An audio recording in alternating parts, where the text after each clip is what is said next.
Continuamos hoy, amigo oyente, nuestro recorrido que iniciamos en nuestro programa anterior por el libro de Joel en el Antiguo Testamento. Esta pequeña profecía que solo consta de 3 capítulos, pero esto es como una bomba atómica. No es de gran tamaño, pero sí que es potente y poderosa. Eso es cierto en cuanto a esta profecía. Nuevamente tenemos que recordar que Joel fue probablemente el primer profeta que escribió. Él es quien ha escrito antes que todos los demás profetas, y es el profeta aparentemente para el reino del sur. Él les habla a ellos. Su local o base se encuentra en Jerusalén, el monte Sión, esa zona en particular. Y él es quien nos va a presentar el día de Jehová. Ahora él presenta esto de la forma más dramática que tenía lugar en aquellos días. Una plaga de langostas y una plaga de langostas con mayúsculas. Como hemos visto, él comienza diciendo en los primeros 3 versículos del capítulo 1, dirigiéndose a los ancianos: «Oíd esto, ancianos, y escuchad, todos los moradores de la tierra». Él se dirige a los ancianos y les dice que ellos nunca habían oído nada como esto de parte de sus padres o de sus abuelos. Y luego les dice: «Ustedes pueden contarle esto a sus hijos, porque ellos no verán nada como esto en el futuro». Esta plaga se destaca como algo muy diferente de lo que puede haber sido otra plaga que tuvo lugar en esa zona. Ahora, la plaga de langostas en la tierra de Egipto fue en realidad una plaga milagrosa, porque creemos que fue uno de los juicios de Dios allí. Esto es lo que los hombres de hoy la llamarían aquello que es natural, es decir, algo que sencillamente tuvo lugar. En realidad nosotros ni siquiera consideramos esto como un juicio de Dios sobre la gente, aunque fue utilizado de esa manera. Creemos que su singularidad en ese sentido fue un juicio de parte de Dios. Ahora, el profeta aquí va a hablar en cuanto a esta plaga de langostas, y hay varias cosas que debemos reconocer en cuanto a la langosta. No sabemos demasiado en cuanto a ellas. Quizá usted haya tenido la oportunidad de escuchar el ruido que hace la langosta de noche en el verano, pero no es nada comparado con una plaga como la que se menciona aquí. Las langostas que nosotros conocemos quizá no eran de la misma clase de la langosta que se menciona aquí, de los tiempos bíblicos, o que existen en esa zona hoy. En un artículo que apareció en una revista de Geografía Nacional, hace varios años, se cuenta en cuanto a una plaga de langostas en África. Allí muestran fotografías de lo que ocurre a un campo antes y después de las langostas. Primero se comen el fruto de la planta, y luego se comen las hojas y los tallos. En el año 1958, la nación de Etiopía perdió 167,000 toneladas de granos, lo suficiente como para alimentar a 1 millón de personas por un año, y todo por una plaga de langostas. Ahora el profeta nos va a describir una plaga de langostas aquí. Y hay algunas cosas en cuanto a algunas plagas de langostas que nosotros tenemos que tener en mente. La palabra de Dios misma tiene algo que decir en cuanto a las langostas. No vamos a buscar todos los pasajes en cuanto a esto, pero allá en el libro de Proverbios, capítulo 30, versículo 27, encontramos algo de información que es bastante interesante. Allí dice: «Las langostas que no tienen rey y salen todas por cuadrillas». O sea que ellas marchan como un ejército y están divididas en diferentes escuadrillas al avanzar. Esto nos explica algo de lo que ahora leemos aquí en el libro de Joel, capítulo 1 y versículo 4, donde dice: «Lo que quedó de la oruga comió el saltón, y lo que quedó del saltón comió el revoltón, y la langosta comió lo que del revoltón había quedado». Estas son palabras diferentes las que se utilizan aquí, eso es cierto. Y hay aquellos que opinan que se refiere a diferentes clases de insectos. Pero en realidad no existe ninguna base para ello. Cuando se habla de la oruga, en realidad está indicando la acción de comer.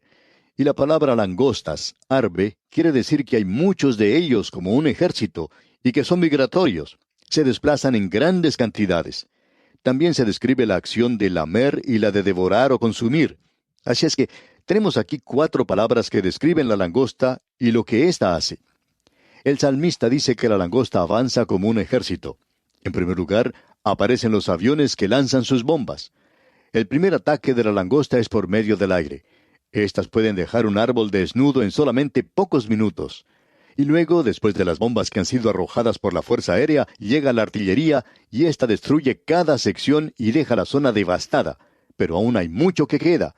Entonces llega la infantería. Este es el tercer grupo. Ellos toman lo que ha sido dejado. Y luego vienen aquellos que realizan las operaciones de limpieza, y estos toman cualquier cosa que haya sido dejada. Diríamos que estos toman menos que los demás y muchos de ellos quedan a un lado del camino. Así es que tenemos aquí en realidad 4 palabras que describen diferentes bandas o grupos de langostas y éstas se aproximan de la misma manera que lo hace un ejército. No tienen general, no tienen rey, no tienen ni tenientes ni sargentos, pero se comportan tal cual un ejército. Por 250 años, la isla de Chipre ha sido devastada por las langostas. Ahora, al israelita se le permitía comer de la langosta. Allá en el libro de Levítico, capítulo 1, versículo 22, leemos: Estos comeréis de ellos, la langosta según su especie, el langostín según su especie, el argol según su especie, y el agab según su especie. Las langostas fueron utilizadas por Dios como un castigo, pero creemos que la plaga que se menciona aquí en el libro de Joel fue una plaga que podríamos llamar algo natural, aunque no ha habido nunca antes nada como esto. No creemos que haya sido necesariamente un juicio, un castigo, sino más bien una advertencia para la gente. Era una advertencia para la nación.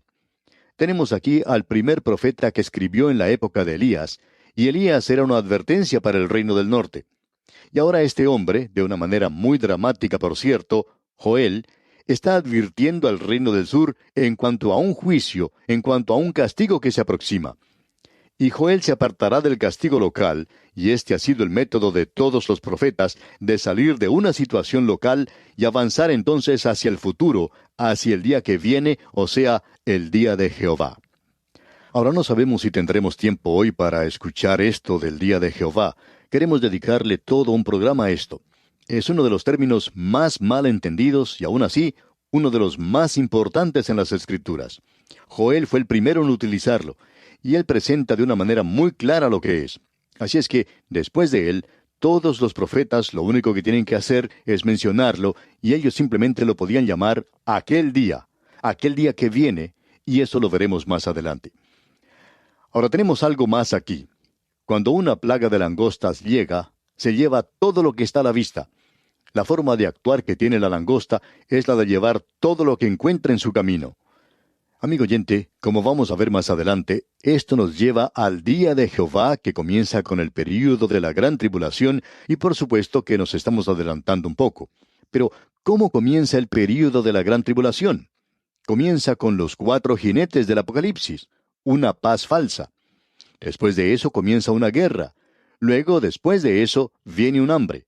Y después de eso, llega ese jinete de la muerte, el jinete montado en un caballo amarillo de muerte.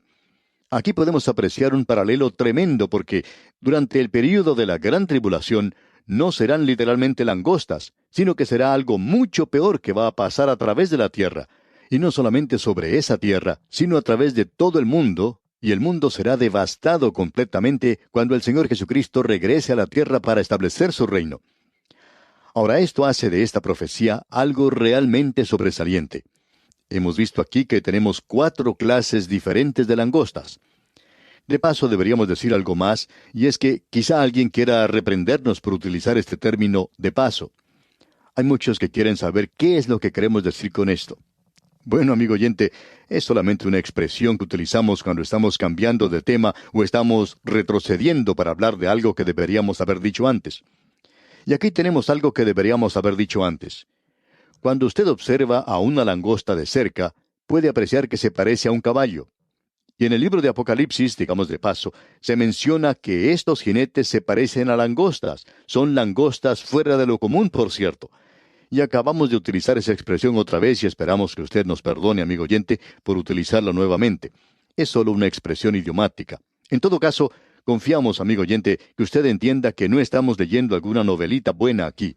Simplemente estamos hablando de lo que tenemos ante nosotros, la palabra de Dios y las notas que esperamos que usted también tenga. Tratamos de enseñar lo que la palabra de Dios dice y la experiencia nuestra, y eso es todo lo que estamos tratando de hacer. Muy bien, siguiendo entonces adelante, veamos lo que dice el versículo 5 del capítulo 1 de Joel. Despertad, borrachos, y llorad, gemid, todos los que bebéis vino, a causa del mosto, porque os es quitado de vuestra boca. ¿Por qué? Bueno, las langostas le ganaron a ellos al llegar a las uvas. Ellas habían comido todo lo que había en esos viñedos, y no habrá más vino para los borrachos. El hombre que era un alcohólico en aquel día va a encontrarse a sí mismo curándose antes de lo que pensaba porque no habrá ningún vino para beber. Aquí al principio de la caída de la nación se nos revela cuál era el gran pecado. Nuevamente debemos decir que era la borrachera. En nuestros días podemos ver que ocurren graves accidentes de tránsito a causa de la bebida. Una persona que piensa que está ejerciendo su propio derecho de beber y manejar causa un accidente que provoca la muerte de una familia entera. Amigo oyente, no estamos entrando a la política o cosa por el estilo aquí, sino que estamos estudiando la palabra de Dios. Y cuando nos habla algo en cuanto a la borrachera, vamos a tener que hablar de eso, porque eso es lo que Dios está diciendo.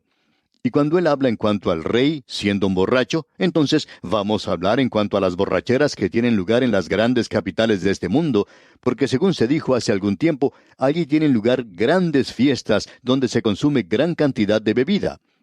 Hay comentaristas reporteros que informan que muchos de los legisladores se emborrachan y luego se pasan decisiones al pueblo que por cierto parecen que han sido hechas por personas que no estaban pensando muy bien. Ahora aquí leemos, despertad borrachos y llorad, gemid. La embriaguez está comenzando a destruir el fundamento de esa nación al mismo principio. Y de paso digamos que este es el único pecado que mencionará Joel. Él no menciona la idolatría para nada. Ese gran pecado que hizo caer a esta nación, o sea, el volverse de Dios a los ídolos, porque ellos aún hacían profesión de adorarle a Él. Y aquí en el versículo 6 de este capítulo 1 de Joel tenemos algo también bastante dramático. Y dice, porque pueblo fuerte e innumerable subió a mi tierra, sus dientes son dientes de león, y sus muelas muelas de león. Estos pequeños insectos, las langostas, pueden destruir un árbol grande, pueden pasar a través de un gran campo y devorar todo lo que encuentran a su paso y dejar ese terreno completamente vacío. Uno puede apreciar estas langostas en bandas que pasan sin nadie que las guíe, sin rey, pero aquí se presentan y en la mayoría de los casos lo vemos como un castigo de parte de Dios. Ahora aquí esta es una advertencia a esta gente, y el profeta hablará de aquello que está aún en el futuro, del día de Jehová, que será como una plaga de langostas sobre la tierra. Los 4 jinetes del Apocalipsis aún tienen que presentarse. Ahora usted puede notar que las langostas son comparadas aquí a un ejército invasor. Ellas eran tan destructivas como esta clase de ejército, y eso es exactamente lo que era. Escuchemos lo que dice aquí el versículo 7. Asoló mi vid y descortezó mi higuera, del todo la desnudó y derribó. Sus ramas quedaron blancas. Cuando habla de descortezar la higuera, se refiere a dar muerte a ese árbol. De ese árbol no quedó nada, sino las ramas desnudas y blancas. Ahora Él les va a enviar un mensaje y les está diciendo lo que tienen que hacer en una situación como esta. En primer lugar, dice aquí en el versículo 8, llora tú como joven vestida de cilicio por el marido de su juventud. Aquí Él está diciendo algo que es más bien fuera de lo común. Ellos tienen que lamentarse. Bueno, sigamos avanzando para ver lo que nos dice aquí el versículo 9. Desapareció de la casa de Jehová la ofrenda y la libación. Los sacerdotes ministros de Jehová están de duelo. Es decir, que ellos no pueden hacer ninguna clase de ofrenda. Aquí tenemos algo que es muy interesante. A través de todo ese pasaje uno puede encontrar lo mismo que se repite, que los borrachos deben lamentarse y que los sacerdotes también tienen que estar de luto. Es decir, que aquí se afecta todos los aspectos de la economía. Luego él continúa diciendo, pero antes de hablar de eso quisiéramos leer 2 o 3 versículos más. Creemos que por lo que está declarado aquí, que este profeta Joel se encuentra en Jerusalén. Él está hablando a los sacerdotes que ministran en la casa del Señor. Y eso se menciona varias veces. En el versículo 10 entonces leemos, el campo está asolado, se enlutó la tierra, porque el trigo fue destruido, se secó el mosto, se perdió el aceite. No hay aceite de oliva, no hay uvas, ni hay grano o trigo. Es decir, que las 3 cosechas que ellos tenían han sido destruidas, y se les dice que la tierra tiene que gemir y lamentar. Usted puede apreciar, amigo oyente, que la tierra y la gente van juntos. La ley de Moisés no solo fue dada a la gente, sino que fue dada también para la tierra. La tierra y la gente están muy entremezclados. Luego tenemos aquí algo que se expresa para otro grupo. Él habló a los borrachos y habló a los sacerdotes. Ahora escuche usted, él habla a los labradores. Leamos los versículos 11 y 12. Confundíos labradores, gemid viñeros por el trigo y la cebada, porque se perdió la mies del campo. La vid está seca y pereció la higuera. El granado también, la palmera y el manzano, todos los árboles del campo se secaron, por lo cual se extinguió el gozo de los hijos de los hombres. Los viñeros son los dueños de las viñas. El manzano aquí es el árbol de naranja. Las naranjas son algo propio de esa tierra. Luego él dice aquí algo más que ellos deberán hacer. Dice, ceñíos y lamentad. Pero para poder apreciarlo mejor, leamos todo el versículo 13. Ceñíos y lamentad, sacerdotes. Gemid, ministros del altar. Venid, dormid en cilicio, ministros de mi Dios. Porque quitada es de la casa de vuestro Dios la ofrenda y la libación. Ellos no pueden hacer su trabajo porque no hay nada que puedan utilizar para las ofrendas. Dios presenta claramente que no era el rito lo que era importante, sino que era el corazón de esa gente. Ahora Él está haciendo algo que no había hecho anteriormente. Cuando Dios les dio la ley, Él le dio a esta gente 7 días de fiesta. Y les dijo con toda claridad que no quería que se presentaran ante Él con la cara larga. Él quería que se presentaran en su casa regocijándose y que el gozo estuviera en su corazón. ¿Ha notado usted, amigo oyente, que a veces en nuestras iglesias, cuando se reúnen los creyentes, que por lo general no es una ocasión muy gozosa? A veces hasta se nos reprende por decir chistes. Uno piensa que por lo menos es bueno hacer reír a la gente. Pero uno puede ver a algunos que se sientan allí y ni siquiera se sonríen. Nos gustaría que lo hicieran. Pensamos que les puede hacer mucho bien. Pero no hay gozo hoy, y no había gozo entonces. ¿Por qué está Dios por primera vez diciéndole a su pueblo, yo quiero que ustedes se lamenten, quiero que se vistan de cilicio y cenizas, quiero que estén de luto? Antes Él no quería eso. Él les había dicho que vinieran ante Él con gozo. Y la razón ahora es porque a causa del pecado de la nación deben hacer eso. Y esa es la razón por la cual hoy hay tanta falta de gozo. El mundo está trabajando mucho hoy. La música tiene que ser rápida y fuerte. Los chistes tienen que ser sucios para poder esbozar siquiera una sonrisa, y aún en las iglesias es casi un pecado el reírse fuerte. Amigo oyente, ¿dónde está su gozo hoy? Se ha ido a causa del pecado.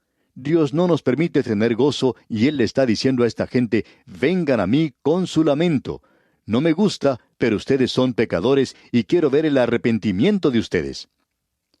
La iglesia hoy, amigo oyente, se encuentra en la misma situación en que se encontraba esa gente en aquel día en particular.